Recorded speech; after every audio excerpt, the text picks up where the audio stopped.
But we're going to break down Richard Sherman from a financial angle. And also talk about brain damage and all the things media won't talk about. So get comfortable. Please hit that thumbs up button. We're going to get started on drboycetv.com right now.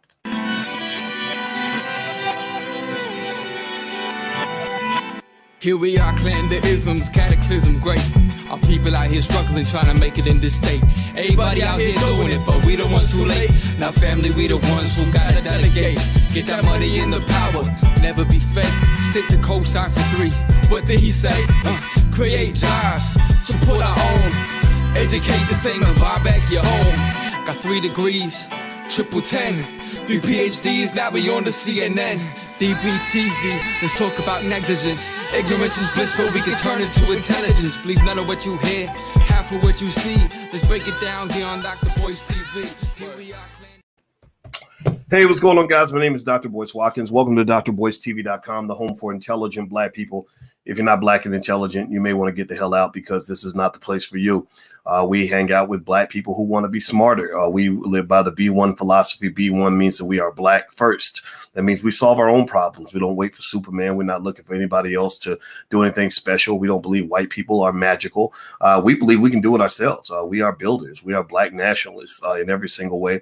And if you agree that Black people matter to you and that we can solve our own problems and that we should make ourselves our own top priority, please put a hashtag B and the number 1 in the chat, hashtag B1. Use hashtag B1 anywhere on the internet when you're having B1 conversations. So if you are a B1 type person, then have B1 discussions and talk to other B1 people as much as you can, because the rest of the world's a little bit crazy. The rest of the world takes stuff that's stupid and ridiculous and and they think it's normal, you know, like eating a big bowl of Popeye's chicken before you go kill another Black person after you give all your money away to white people and go take some drugs.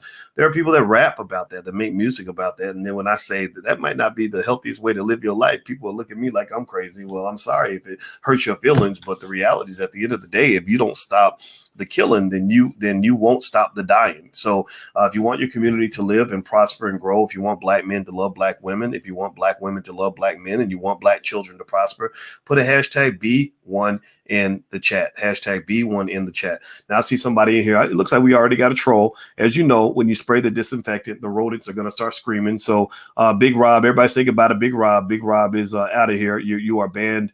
You're banned from this live, but you might be banned for life. So you keep talking Big Rob, you might have to go because we don't allow niggatry in this space. Niggatry has no power here. So everybody say goodbye to Big Rob, or AKA Little Rob, because we just made him little and got his little ass up out of here. All right, so Richard Sherman, give me a yes or no in the chat. Let's start with a yes or no question. I'd like to ask for you guys to answer this. How many of you know who Richard Sherman is? Let's see. Let's start there. How many of you know anything about Richard Sherman, who plays for the San Francisco 49ers? And how many of you know how much of a badass Richard Sherman is on the football field? Give me a yes or no if you have heard of Richard, if you know who he is. Me and my wife were talking about Richard Sherman, and she is a therapist, but she's not a big football fan like I am. I like football. I think football's great. I used to love football. I used to play it, and I was pretty good at it. I had big, strong thighs, so I was good, and I have a little bit of a muscular build. So in high school, they wanted me to play on the football team because I actually was faster than every single player on the football team. I don't know if y'all know that. That's a little some Dr. Boyce trivia. Like at the convention, I might ask y'all that question. How many of y'all knew that I was, But anyway, not that I'm bragging or anything, because I wasn't no serious sprinter. They got real legit sprinters out here, like my boy that actually went to my high school, who's running in the Olympics. I think he's the fastest man on earth. His name is Ronnie Baker, and he actually was on the same high school track team that I was the captain of. But I actually they wanted me to play football because I had these big muscles in high school because I used to lift a lot of weights. And all the football players came out to track to get ready for football. So I raced all the fastest players on the entire football team and blew those sons of bitches out the water. And they were like, okay, who's that guy? And the problem I had was I have ADHD. I think I do. I haven't diagnosed him myself. So that's why sometimes when I'm talking, I'll go in different directions because I never got I never got the medication. I haven't even taken the vaccine. So I ain't got nothing that I'm probably supposed to have. But anyway, the ADHD would make it hard for me to remember the plays. Like I would literally be at football practice and I'd be looking over at the stands and looking up in the sky and thinking about the meaning of life. And then they would say, okay, run a 44 blast. And I'm like, what is a 44 blast? and I wouldn't even know the play. So you can't play football if you don't know the play. So Richard Sherman, as a football player, is clearly smarter than me. Now, as a finance professor, I think I'm pretty good. I think I'm a Hall of Famer in terms of finance. Some people say that. I'll accept that. Thank you. I'll acknowledge that. My black man magic. But Richard Sherman, as a football player, is the best that there is. This brother is he was killing the game. He's an extraordinary athlete, and I hope he gets to play again. He was with the 49ers. He was one of those really great defensive backs that he got a massive contract, I think about $27 million. He's also interesting because he's very pro-black, which I really love. I would call him almost B1. We probably don't agree on everything, but he seems like his head's in the right place. And he also went to Stanford. Did y'all know that? How many of y'all know that he went to Stanford? He was a straight A student all through school, and he went to Stanford. So stupid people don't typically get to go to Stanford. So God bless him for that. Now, why am I sad, though, when I talk about Richard Sherman? Well, Richard Sherman just got arrested. He had a really bad incident with his I don't know if it's I got to look at I don't know if it's his wife, I know his father. I think it's his wife. So his father-in-law. And I'm not going to go into the details because I am not here to rub it in. Just to give you full information, though, and you can look it up. You can Google this out there. But basically, there was an incident where he was allegedly, according to police, drunk driving, wrecked the car, went to his father-in-law's house, banged down the door, had to get taken down by police, because they're scared to death. There's this guy, and they all know who he is, right? Because he's a superstar. He's not just a regular player, and he's got this super NFL super strength, right? And you can't tell me for 1 second that some of those guys, that in addition to lifting weights, a lot of them take steroids and everything, and he's also in a tough state. He's feeling bad that day.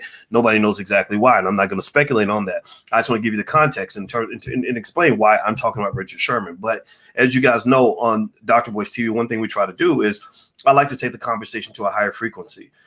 Sure, we can gossip about what happened with Richard and why and everything else.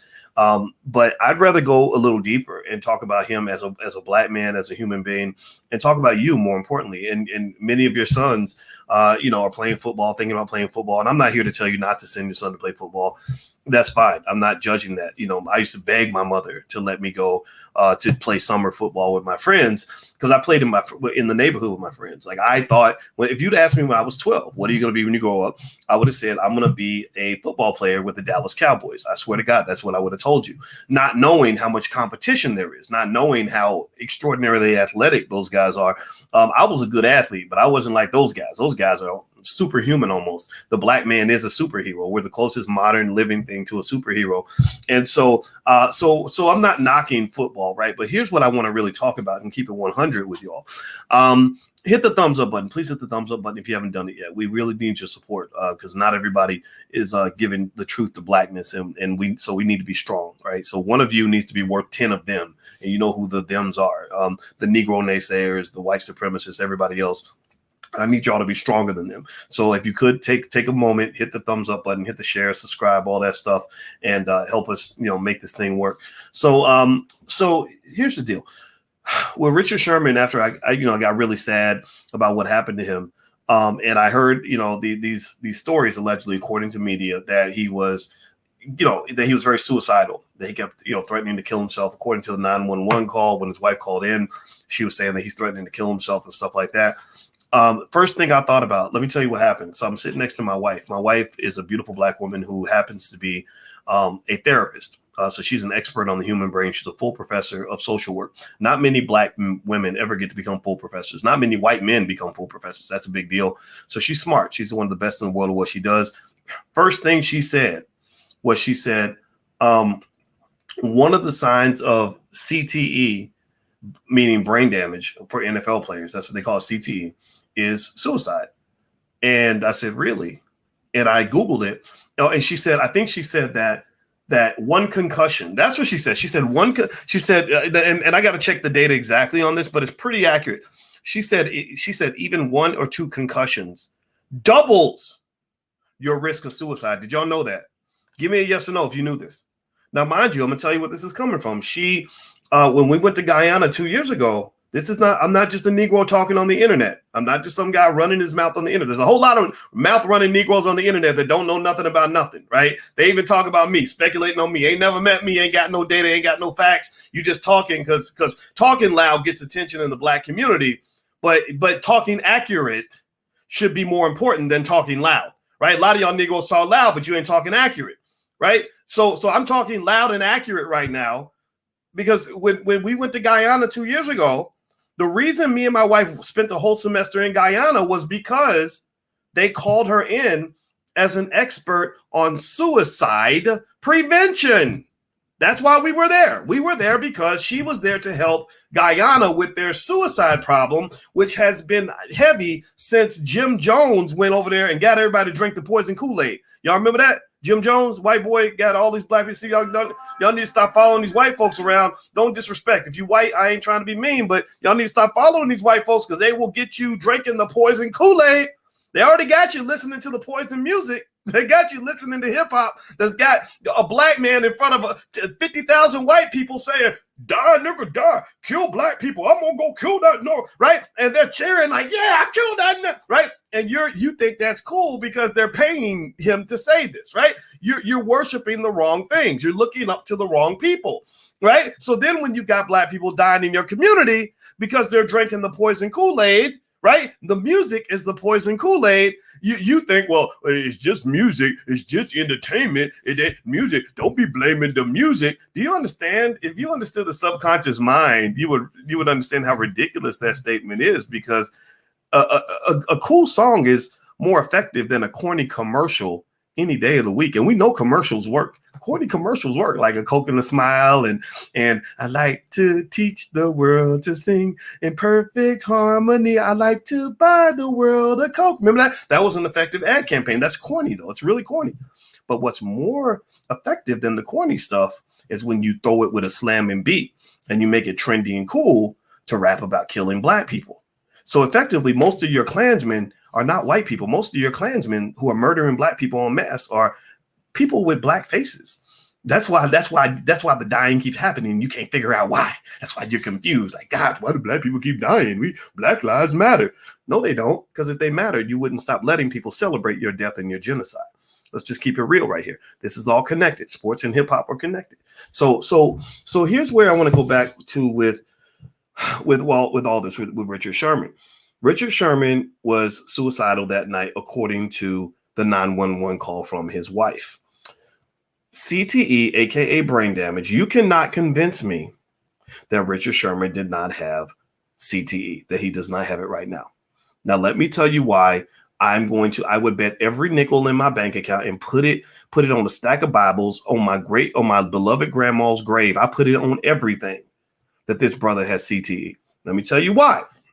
I'm going to read this to you. Only intelligent people going to get it. The ignorant people going to argue. But that's the thing. Talking loud and ain't saying nothing. Talking loud with no information is very popular. So just be prepared. I know the Negro naysayer is going to get upset about this. He's going to argue. He's going to think I'm hating. But let me read this to you. This is according to beingpatient.com. It says, Dr. Ann McKee, a neuropathologist at the Boston University School of Medicine, studied the brains of 202 NFL football players. Through autopsies, she and her colleagues found that of the 111 brains belonging to players in the NFL, 110 of them showed CTE. That's 99%. 111 brains studied, 110 of them were significantly damaged. So again, I reiterate my point.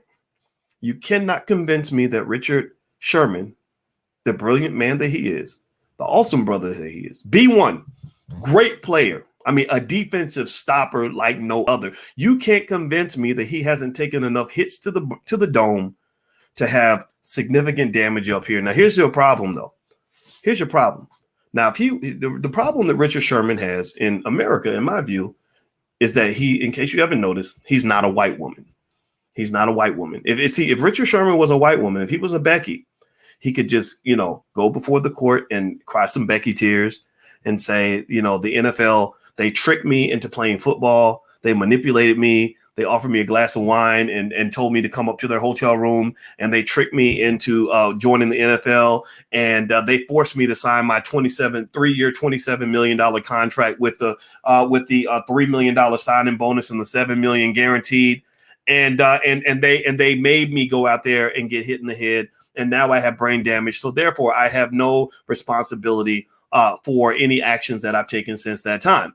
Right? I could not consent to playing football because my brain had so much damage that I was, in the words of the doctor who originally discovered CTE, a doctor by the name of what's the man's name?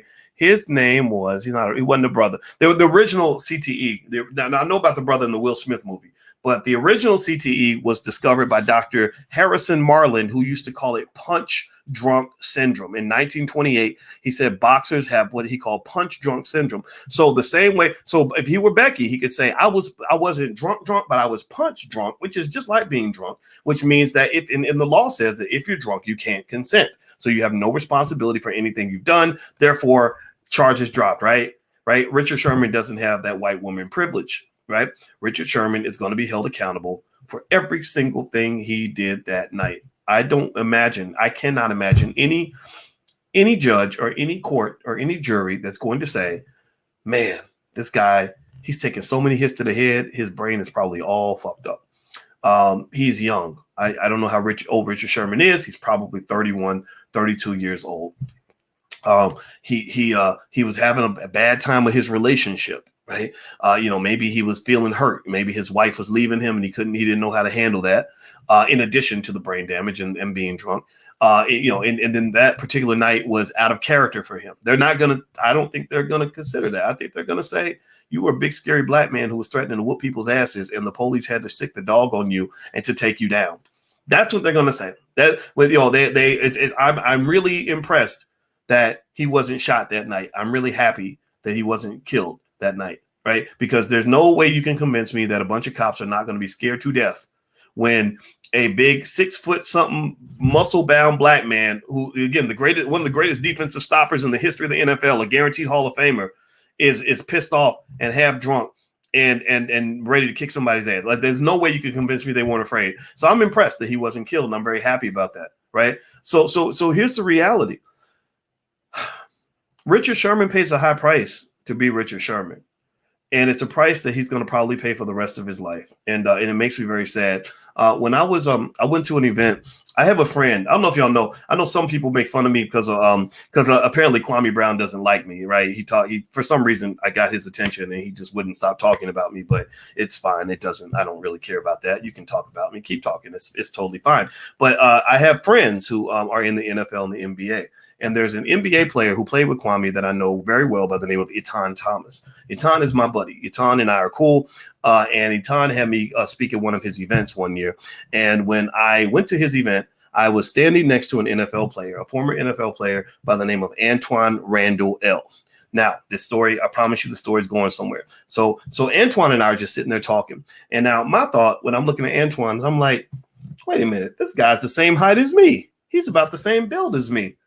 But Antoine is Boyce Watkins was no Antoine and Randall L. And maybe he's no Boyce Watkins. I don't know. But I'm looking at him and I'm thinking, wait a minute, this guy went to the NFL and won a Super Bowl. I ain't win no Super Bowl. This guy, I'm hating a little bit. This guy was an All-American at Indiana University. He played for the Pittsburgh Steelers for about 10, 12 years, something like that. And Antoine, it also happens to be a really nice guy, really smart. We had a really good conversation while we were sitting outside waiting for this panel to start. So let me tell you about the conversation I had with Antoine and how revealing this is. And I don't think he minds me sharing this. This was years ago. He didn't tell me anything personal, so I think it's okay for me to share. So we're talking, and I asked him, I said, hey, man, you know that brain thing that they've been talking about in the NFL? This is about a decade ago. I said, how many of your friends have that brain damage thing?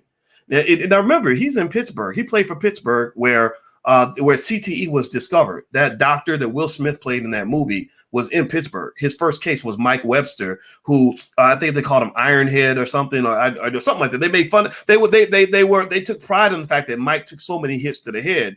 But Mike ended up killing himself, right? Because again, suicide is connected to getting all those concussions. And so I asked him, I said, I said, how many of your friends are affected with this brain damage thing? And you know what he said? He said, man, all my friends, man. I said, really? He said, yeah. And I said, really? So what do you mean by that? He said, man, you'll see a dude. He said, you'll see a guy who you talk to and you haven't seen him for like 5 years, right?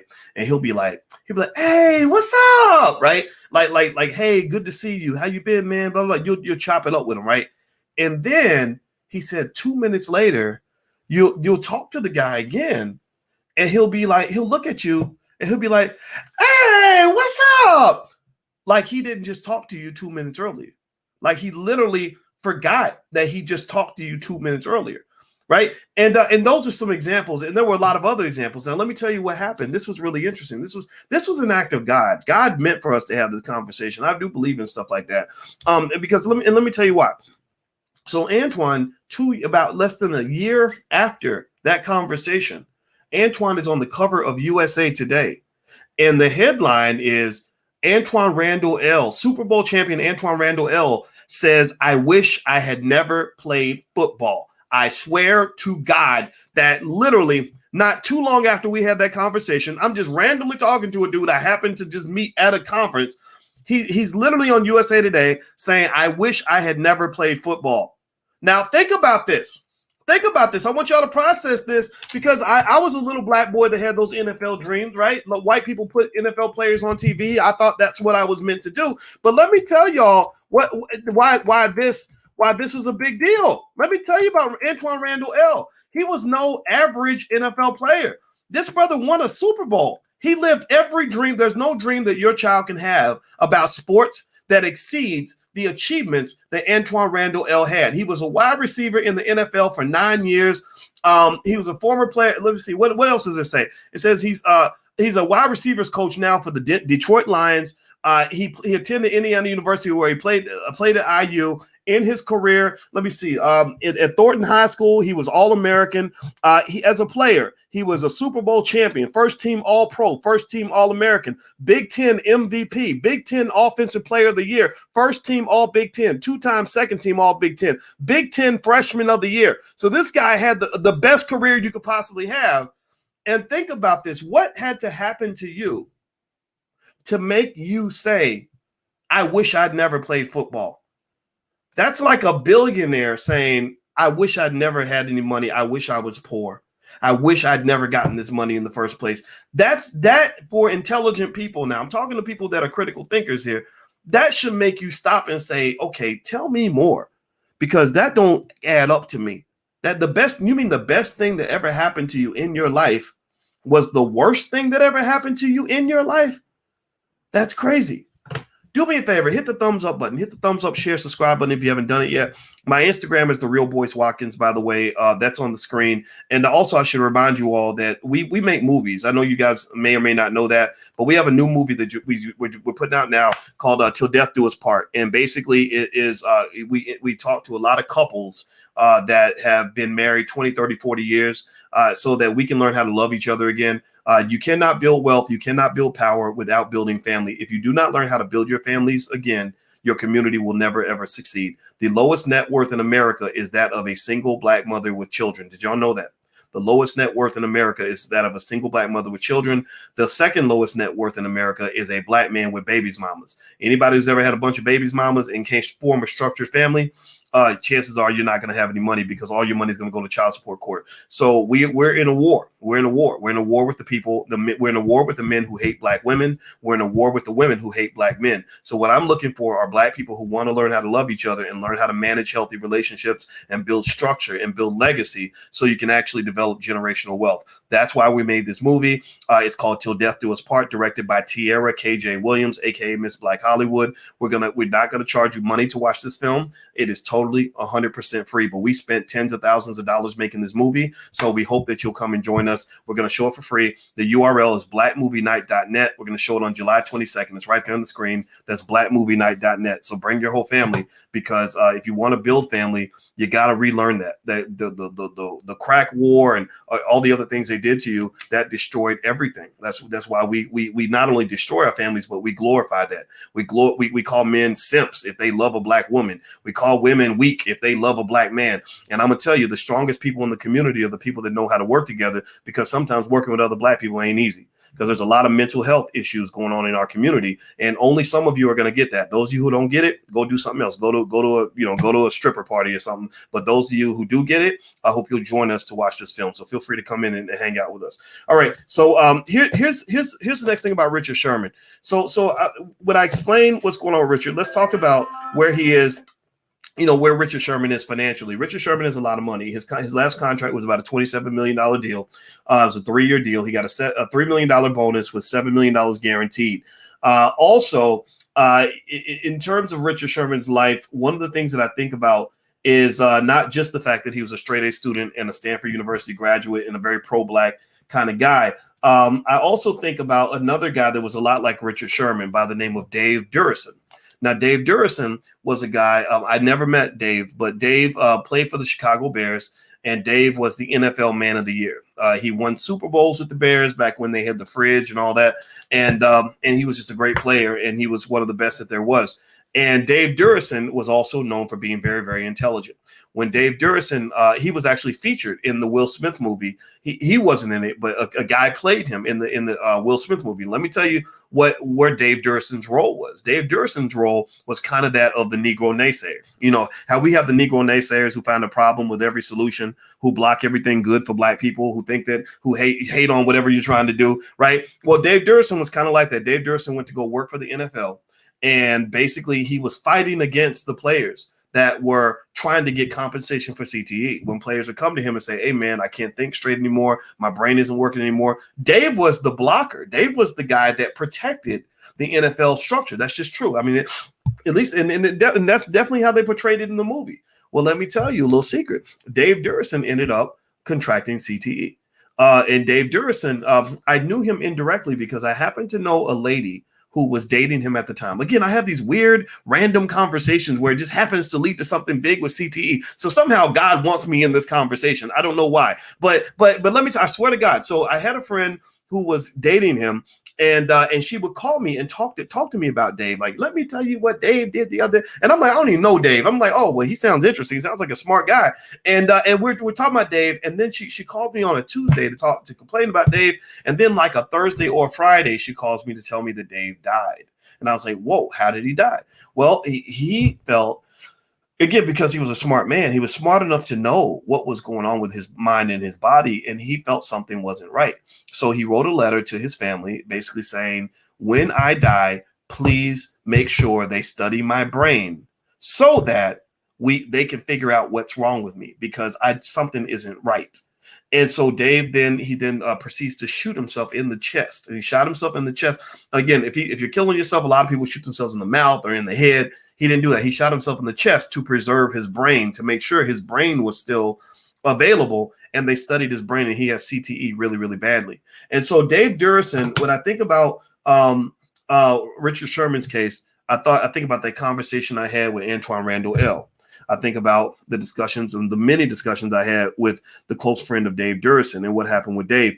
And the commonality to me, in my view, between Richard, Dave, and Antoine, and I hope that Richard does not end up dead. I really do. I want him to be well, healthy, and happy, and everything else. But the commonality, the common thread, is that these were all intelligent black men. These were not, these guys. No disrespect, but none of these guys was like Allen Iverson. Allen Iverson didn't give a damn. Allen Iverson was just kind of all over the place, right? No disrespect, but y'all know what it was, right? These guys weren't in that category. These guys were the kinds of men who probably, did right by their woman, did right by their family, preserve their wealth, make solid economic decisions.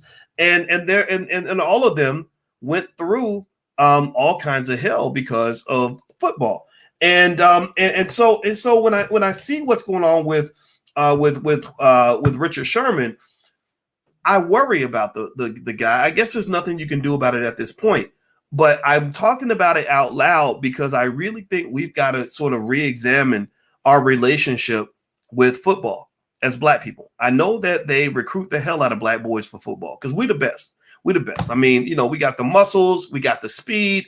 I had a pretty good 40-yard dash back in the day, that made them want to recruit me because I had the 40-yard dash and I remember the day I ran against the football players, I had on this black tank top and all my muscles are bulging out and I'm zipping down the track, blowing away. I literally raced the fastest running backs, wide receivers, defensive backs they had and whooped them all in 100 meters. Like I'm talking about like 5 or 6 meters. Like that's what it was, right? And I remember how hard they worked to recruit me to play football. So there is a systematic racism that exists within sports that you think works to your benefit, but maybe it doesn't always work to your benefit like you think. And the reason I refer to it as a systematic racism is because you're talking about a set of racial outcomes that lie on the backs of a systematic set of forces, a systematic agenda to recruit as many Black people as possible into this space, right? So simple racism or simple bias is when when somebody doesn't like you because you're Black or whatever. No, this is systematic because there's no city you can go to anywhere in America where there isn't a whole string of coaches and admins out here trying to find the next NFL, NBA superstar, and they're searching all through the hoods, right? Because the talent is there and the demand is there. Also, it's systematic because when I grew up as a little boy and I turned on the TV and I'm looking to figure out who the hell I am, I don't know. My mother tells me stuff, but who didn't listen to your mama? Come on, right? But you turn on the TV and you see this other Black man who's making lots of money, who's out here doing amazing things in terms of sports, and you say, I want to be like that. You see, that's how they get Black kids to want to do things is they pick the person that they want you to be, and then they give them lots of money, and then you say, I want to have money too, so I'm going to imitate him.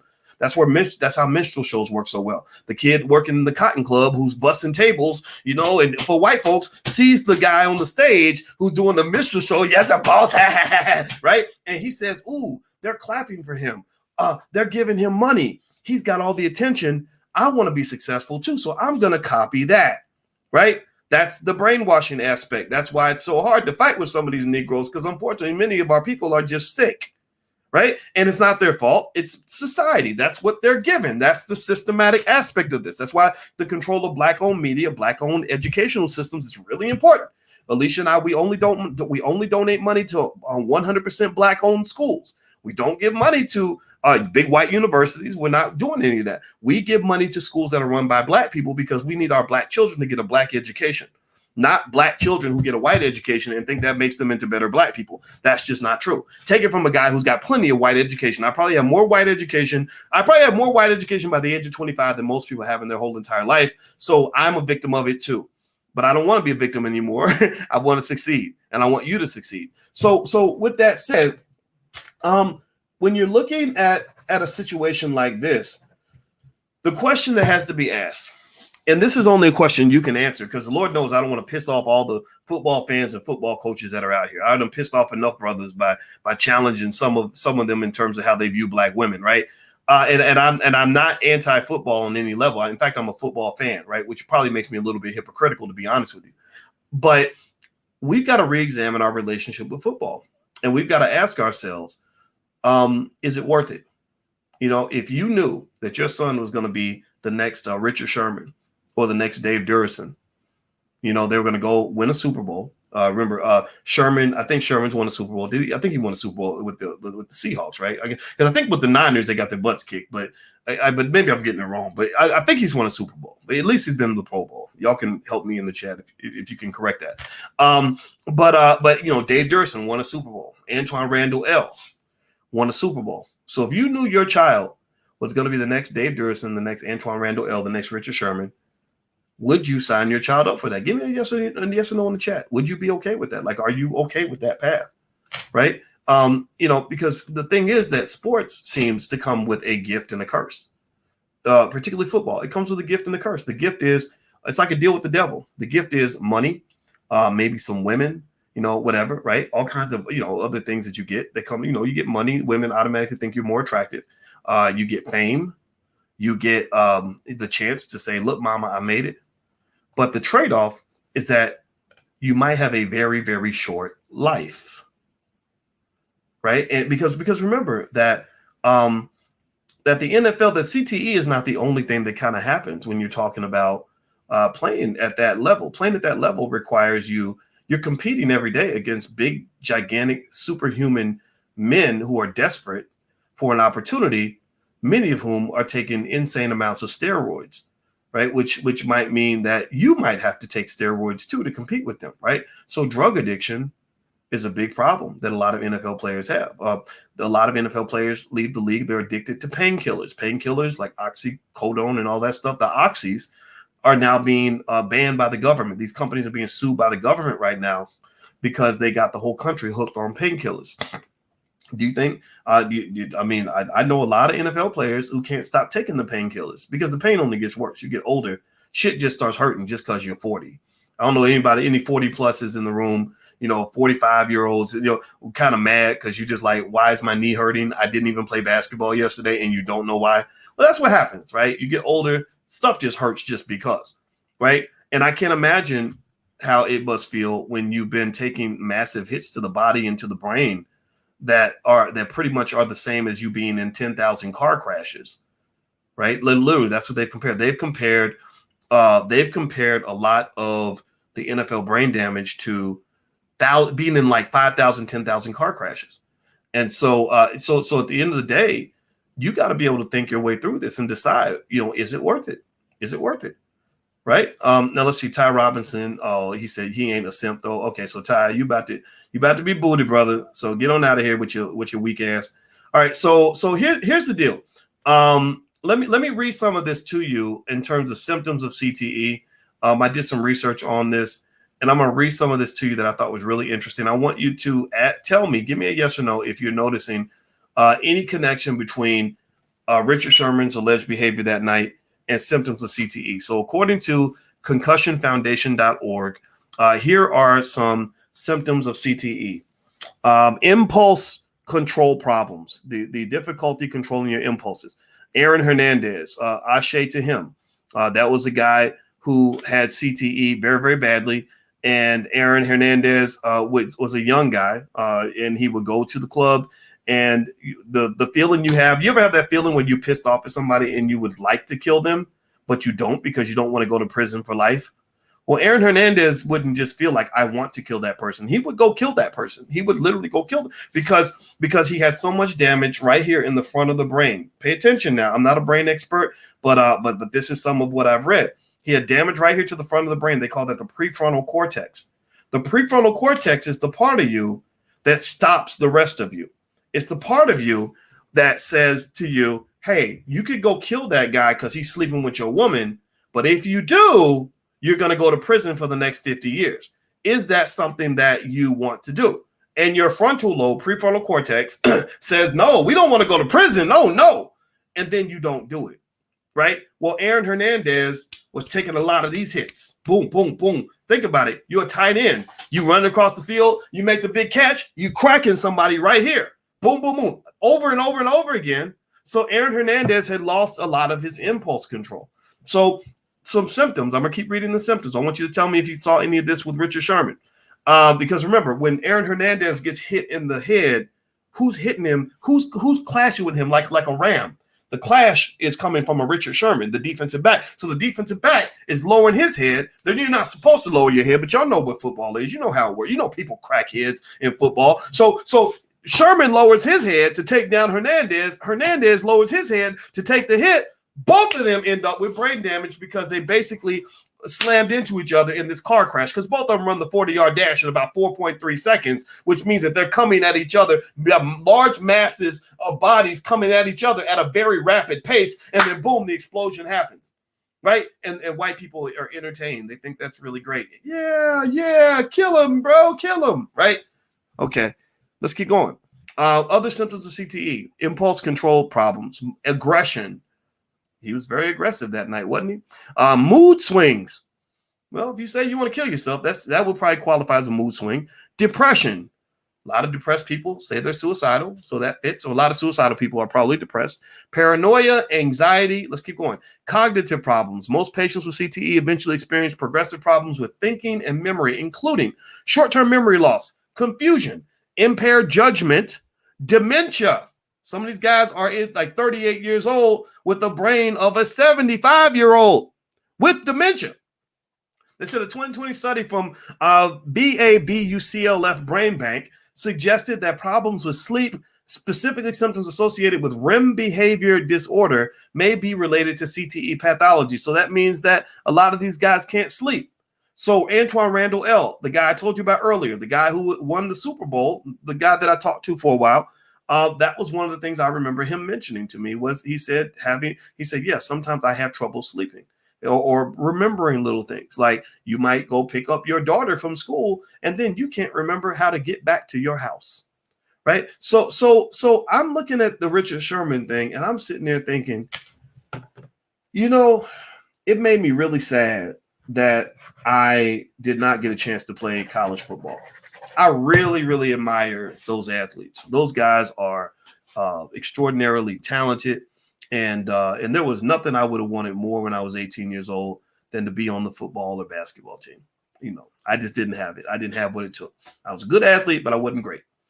Now I look back on that and I thank God that I was not cursed with that level of talent because I don't really know. I know that at the age of 50 that I am right now, there is some chance that I would be significantly impaired and perhaps even dead. And I'm going to tell you, as a 50-year-old, I live a pretty good life. My life got better as I got older. Every year of my life is better than the last year. And I just don't really know if I know for myself, it wouldn't have been worth it. But again, I'm not knocking anybody that wants to play football. I know that's a hard trade-off. It's a very hard trade-off because football is such a significant part of our culture. It's such a significant part of our culture. It's every city has the football leagues, and I see guys that are coaches, and these guys are important. I love these guys. I guess the Negro naysayers would call them simps because they actually care about these kids. Like, well, you simping. Why would you take care of somebody's kid and it ain't your kid? You did babysitting, right? But I don't call them simps. I call them heroes. I call them the bonus dads of our community. These are the dads that matter because a lot of these kids ain't got no daddy.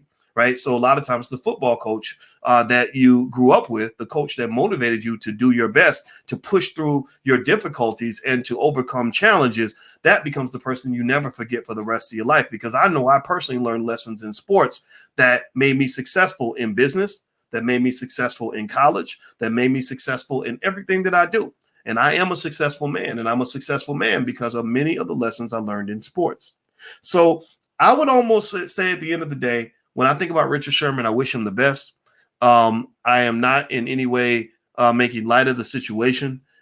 Between you and I would not be surprised if they did try to send him to prison over this. The world is not very forgiving. I don't know if he's going to play football again. He's still got some, football in him. He's 31 years old. Maybe he's got some good PR specialists that can help him rebuild his brand after this whole, difficult situation. And I hope that happens.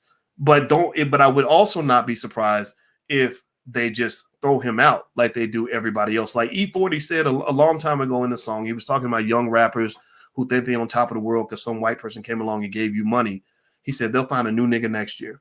And as great as Richard Sherman is, as extraordinary of a talent as he is, as much as he's given to the world, there's another 21-year-old somewhere that they could go recruit to come play for the 49ers that they would gladly pick if he's less trouble than a Richard Sherman in terms of what Richard's going through and the challenges that lie ahead. So I wish him the very best. I really do. And I also, last piece I want to throw out to you brothers is I really want to encourage any black man who's listening and any person who has a black man in his house, whether it's your husband, your uncle, or your son. Really, I hope you will get them to really reconsider drugs and alcohol. I know everybody in the world tells you that they're smoking a little bit. Smoking and drinking is cool. I know everybody tells you that there's something wrong with you if you don't drink. But I'm just here to be the one lone voice in the woods, perhaps. I don't know who will say to you, I wouldn't fuck with any of that shit with a 10-foot pole. Studies show, I'm a reader, I'm a researcher. Studies show that actually alcohol is the worst drug in the world. It's worse. It's even worse than crack. Now, you would say, well, how's alcohol worse than crack? Well, the reason alcohol is, which again, Richard Sherman allegedly was drunk that night. The reason alcohol is worse than crack is because when you add up the amount of damage that's done to people's lives around the world because of liquor, it far exceeds the damage from any other drug. If you look at the number of people that die every year, you talk about Black Lives Matter. You really want to save some Black lives? Go look at the consumption of drugs and alcohol and what that's done to people. I'm not just talking about the crack era where you had a bunch of addicts and people going to prison over drugs and getting killed over drugs.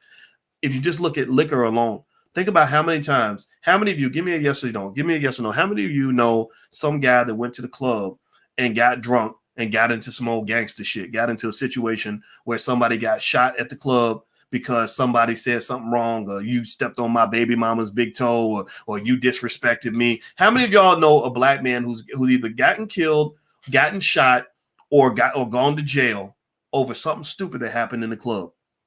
And I'm gonna tell you this: the reason these things happen is because when you are drunk and when you are high, you are not in your right mind. When you are drunk and when you are high, you are the exact opposite of what a soldier needs to be. And as a black man, you have to be somewhat of a soldier because the world is designed to take you down. Everybody wants to take you down. So in order for you to win a battle, you have to be alert. So as Malcolm X used to say, the white man will sell you the liquor bottle and then lock you up for being drunk.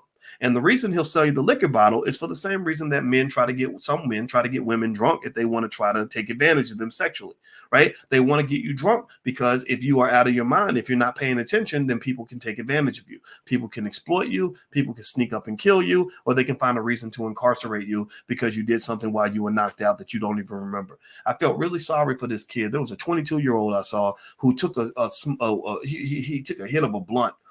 His friends were smoking a blunt, and you know how it is. Everybody wants to be cool. Everybody wants to fit in.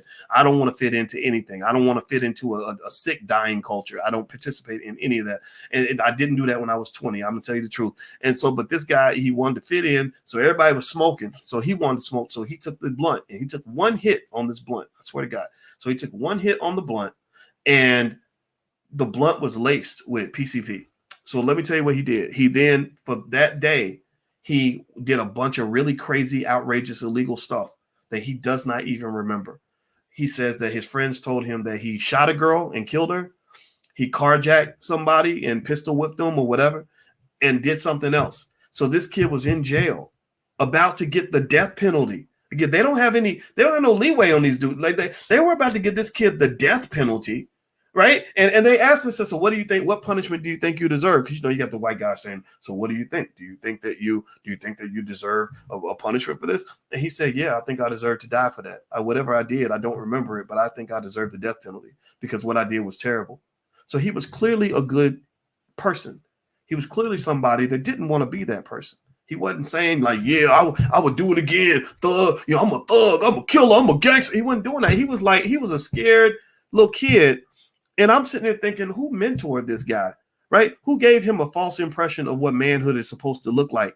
Anybody who tells you you're supposed to be banging over breakfast and just doing any stupid thing, that's not a person teaching you how to be a man. That's a person teaching you how to be a victim. That's a person teaching you how to die, right? And in the music, every day they teach black men how to die.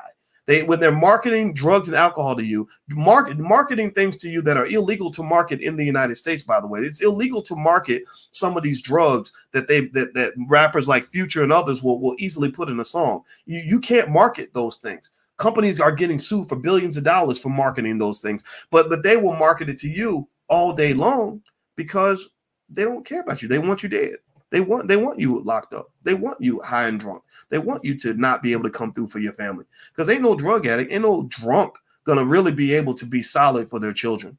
So I'm really just talking to the people that understand, that are trying to understand. And I continue this. I will never stop. I will never stop. I don't care. You can call me all kinds of names. I've been called a sip. I've been called this. I've been called that. And I don't care because a real man ain't got to prove that he's a real man.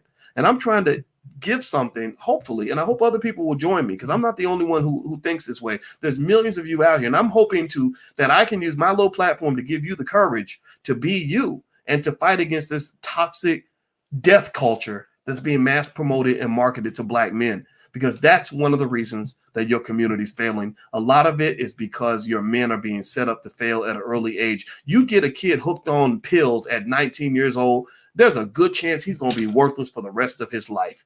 All his children, by the time he's 35, his kids will hate him. He will have no wealth. He's going to die a complete disgrace to everybody around him. And there's no other way around that. You have to nip it in the bud. You've got to confront it where it lies. And it all links back to systematic white supremacy. Why is this systematic? Because radio stations are systematic. They are systematic distributions of a message that is toxic to Black people, right? The systematic racism occurs through the music. It occurs through the television set. It occurs through all the football camps. They want to sign the kid up for brain damage. I'm not hating on football now. Don't get me wrong. I'm still a football fan. Go play football. It's cool, but you got to think about these things. You can't act like it's not happening, right?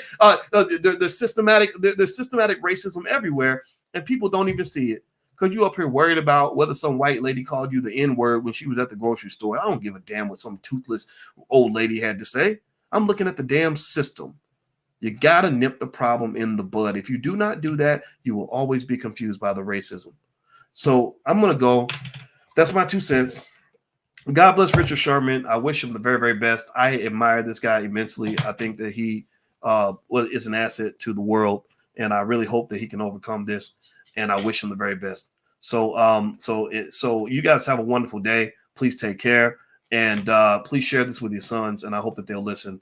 At least they can't say nobody told them. So y'all have a good day. Please hit the thumbs up button, share, subscribe button. I want to mention to you guys also that the drboycebreakdown.com is where you can get an audio version of this podcast. I'm on Apple, Spotify, all that stuff. So go to the Dr. Boyce Breakdown, look it up. I need you guys' help because if I'm white, I'm not going to promote something like this. White people don't support any of this. Like there's nothing that they're ever going to do because this is not something that I think they would. If I were white, I wouldn't support it because this is true Black power that we're talking about here. So I really would love for you guys to help us build on this. And I appreciate those of you who get what we're saying over here. Okay. So hit the thumbs up button, share, subscribe button. And also Black Movie Night is on the 22nd. We're going to show our new film called Till Death Do Us Part and by Tierra KJ Williams. And you can watch it for free. So go to, it's blackmovienight.net. I'm going to put that URL on the screen, blackmovienight.net, Thursday, July 22nd. So take care, everybody. Have a good day. I'll see you soon. Peace.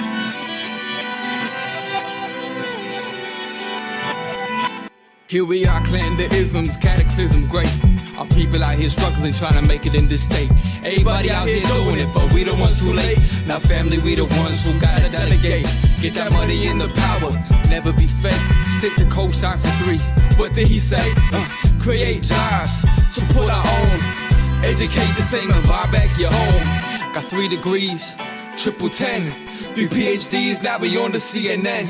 DBTV, let's talk about negligence. Ignorance is bliss, but we can turn it to intelligence. Believe none of what you hear, half of what you see. Let's break it down here on Dr. Boyce TV. Here we are.